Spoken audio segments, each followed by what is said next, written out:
Duterte ang pinakamagaling na presidente. Sa laban mo Duterte, kakampi mo ang marami. Noon hanggang ngayon Duterte pa rin kami.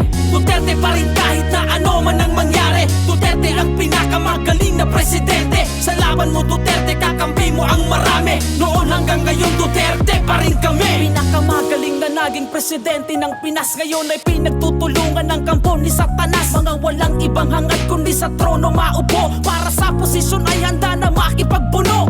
Nung kanyang panahon ay nabawasan ang sagabal. Ngayon ay bumalik kaginabu nagipagkamal. Bamad silak pangimatay langon doon namin balingan. Balik sa dating gawin, wala nang kinakatakutan. Ano na ang nangyari sa pinasigla ng bayan? Ang sukli ba ay kulungan sa kanyang pinaghirapan? Galit ba kayo pagkat siya'y masakit magsalita? O galit kayo kasi siya yung maraming nagawa? Nakilala ang Pinas nung si Digong ang presidente. Di nyo kayang nakawin ang respeto kay Duterte. Pilipino bang sa Moro ay hindi nyo malulugo? Ang may bakal na kamay